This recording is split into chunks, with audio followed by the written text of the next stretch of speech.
dans tout le contenu de qualité que tu produis. Et en fait, je me dis, on est juste dans un monde où certaines personnes ne veulent pas comprendre ce qui est. Je m'explique. En finance personnelle, tu connais la fameuse règle du 50, 20, 30. C'est comme une loi. C'est-à-dire que c'est soit tu l'appliques et tu observes les bienfaits de cette loi-là, soit tu ne l'appliques pas et tu observes donc les désavantages, les inconvénients de ne pas observer cette loi. Comment tu expliques aujourd'hui que des gens aujourd'hui cette règle est connue par tout le monde, comment tu expliques que tu as encore des personnes qui ont des charges personnelles qui dépassent 50%, qui n'arrivent pas à épargner 20% et qui ont encore moins de 30% qui leur reste? Comment tu expliques que aujourd'hui en 2024, un basique comme ça ne peut... T'as encore des personnes qui essayent d'y réfléchir et de vouloir transformer la donne? En fait, pour répondre à cette question, déjà, le premier point que j'ai envie de dire, c'est que tout le monde n'est pas au courant de cette règle fondamentale que tu signales. Et d'ailleurs, c'est pas une règle, il y en a plusieurs. Oui. Il y a aussi la loi du 90-10, tu vois, il n'y a pas que 50, 20, 30. C'est que, en fait, c'est aussi pour ça que je m'appelle Vanessa Monnaie et Mindset. Parce que, en fait, le mindset dépasse la monnaie, tout simplement.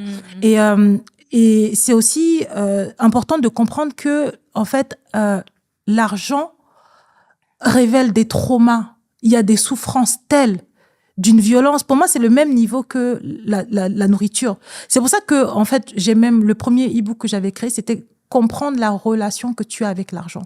C'est-à-dire que beaucoup de gens ne comprennent pas la nature de la relation. Et cette relation peut être toxique, comme avec un toxic boy.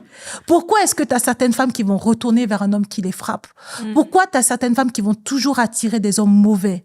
Eh ben, c'est de la même manière que tu as certaines personnes qui vont toujours se retrouver à découvert, en surendettement ou ne vont pas faire les bons choix. Parce que ce n'est pas une question de connaître la règle. C'est une question de qu'est-ce que tu as traversé par le passé. Quelles sont les croyances qui drivent ton mindset. Tu vois ce que je veux dire? C'est pour ça que pour moi, ma mission et le travail que je fais est fondamental et passionnant. Parce que j'adore naviguer aussi bien dans les croyances limitantes. Qu'est-ce que ta grand-mère, elle a vécu? Qu'est-ce qu'elle a légué à ta mère? Qu'est-ce que ta mère t'a laissé? Quels sont les traumas transgénérationnels financiers dont tu as hérité qui font que maintenant tu es incapable d'épargner? T'as des gens, en fait, t'as des relations, des gens qui ont des relations du type destructrices. C'est-à-dire que tu vas faire de l'argent, tu sais faire de l'argent. D'ailleurs, ce fut mon cas pendant longtemps. Tu sais parfaitement faire rentrer le cash, mais inconsciemment, tu vas tout claquer.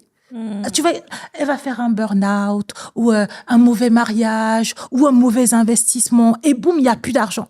Tu as beaucoup d'études qui expliquent que les joueurs de football, 2 ou 3 ans après leur carrière, sont bloqués. Pourquoi? D'où ils viennent? Parce que ils viennent de la pauvreté. Ils ont eu un pic, ils n'ont pas travaillé leur relation à l'argent, ils ont été mal conseillés. Naturellement, ton cerveau te ramène là où tu viens. Tu vois ce que je veux dire?